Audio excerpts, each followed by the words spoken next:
Assalamu alaikum students, here is our lecture number 10 of class 5. पिछले lecture में हम इसकी रीडिंग कर रहे थे, यहाँ तक हमने रीडिंग कर ली थी। नेक्स्ट हम यहाँ से स्टार्ट करेंगे। His ferocious barks and growls had encouraged the other dogs to bay louder। ठीक है, उसकी वहशियाना और जो हराने की जो वो भौंकता था, ठीक है, जो आवाज़ थी, उसने दूसरे कुत्तों को भी हौसला अफजाई की कि वो और ऊंचा भौंकने लगी। It seems as if all the dogs of the neighborhood had joined in the cacophony। के ऐसा लगता था कि जैसे कि आस पड़ोस के सारे कुत्ते इकट्ठे होकर चीखो पुकार कर रहे हैं। Mike leaped up and over the gate. Mike ने छलांग लगाई और गेट के ऊपर, like an athlete in his prime, जैसे कि एक एथलीट होता है, ठीक है, कि जैसे कि कोई वज़ीर आज़म में कोई एथलीट होता है। And collapse in a heap on the dusty ground. ठीक है, कोलैप्स मतलब गिरना होता है ना, हीप ढेर में गिर गया। And on the dusty ground, और मिट्टी से भरे हुए ग्राउंड में। ही स्टूड अप शेकली, वो जल्दी से खड़ा हुआ। एंड स्टिल ब्रीथलेस, और अभी भी उसकी सांस जो थी वो अकड़ी हुई थी। Dusted his jacket and trouser with trembling hands. Jacket और अपने ट्राउज़र को कांपते हुए हाथों से साफ किया। ट्रेम्बलिंग मीन कांपना, ठीक है।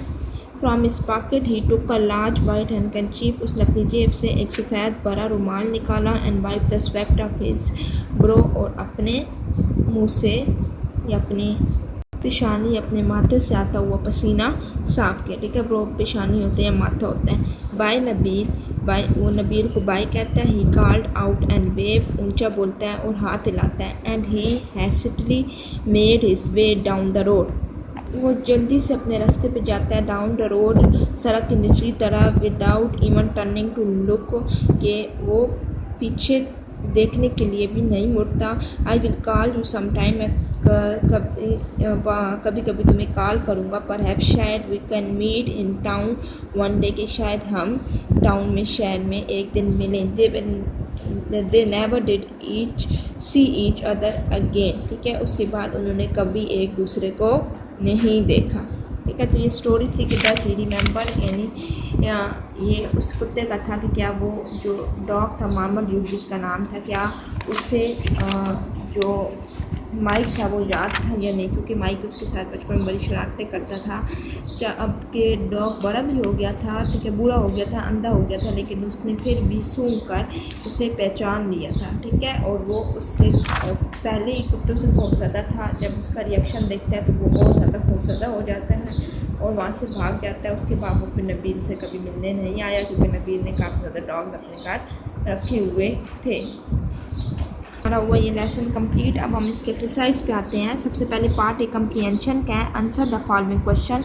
Question is what did Mike see when he arrive at the gate. जब वो गेट तक पहुंचा तो माइक ने क्या देखा। And the answer is when Mike arrive at the gate he saw a sign. जब वो गेट तक पहुंचा उसने एक साइन देखा जिस पे लिखा था that said beware of dogs, के कुत्तों से महफूज रहो। Okay, next B question is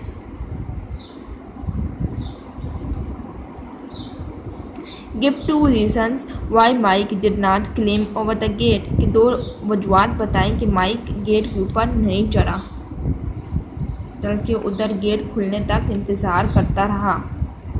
and the answer is Mike did not climb over the gate because he knew that the sign might be true and because he was too old.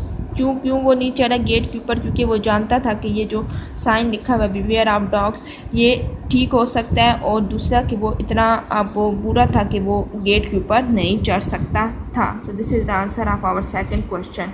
Question C is had Mike been to the house before, how do we know. ठीक है, कि क्या mic तो पहले भी इस घर में आया, हमें किस तरह पता चला। ठीक है, इसका आंसर हमने देना है। The answer of question C is yes, Mike had been to the house before we know because it says that he was thinking about all the occasion he has visited this very house and because he remembers Nabil's dogs as puppies। ठीक है कि हम किस तरह से इस बात का अंदाज़ा लगाते हैं क्योंकि हमने ये देखा है कि वो सोच रहा होता है उन सारे वाक़यात के बारे में, उन सारे ओकेजन के बारे में जो उसने इस घर में किए, ठीक है, सेलिब्रेट किए। फिर वो कहता है कि उसे नबील के जो डॉग्स थे या वो उससे छोटे छोटे पपीज़ की तरह याद थे, जब वो आया था तब वो छोटे छोटे पपीज़ थे। ठीक है, so this is the answer of question C. Question D is what kind of room was Nabeel sitting in, कि किस तरह का कमरा था जिसमें नबील बैठा हुआ था। And the answer is Nabeel was sitting in large dark living room, कि वो बड़े तारीख लिविंग रूम में बैठा हुआ, रिहायशी कमरे में बैठा हुआ था। E question is how did Marmaduke react to Mike, कि मार्माड्यूक ने किस तरह से उस पर माइक पे रिएक्शन किया, ठीक है, किस तरह से उसने उस पर हमला किया। So the answer is Marmaduke reacted angrily, ठीक है, उसने गुस्से से रिएक्ट किया to Mike as soon as smelled him, जैसे ही उसने उसे सूंघा वो भड़क गया। ठीक है, so this is the answer of question A. Question F is how do Mike leave the property, कि माइक ने वो प्रॉपर्टी, वो जगह किस तरह से छोड़ी। Answer of question F is Mike left the property by running out and leaping over the gate, किस तरह कि वो भाग कर और गेट से छलांग लगाकर उसने वो जगह छोड़ी। नेक्स्ट जो क्वेश्चन है these are more difficult question, ठीक है, इनको हम डिस्कस करते हैं। Question G is which words and phrases tell us that Mike was frightened of Marmaduke, कि कौन से वर्ड्स या कौन सी लाइन हमें ये बताती हैं जो माइक था वो मार्माड्यूक से डरा हुआ था।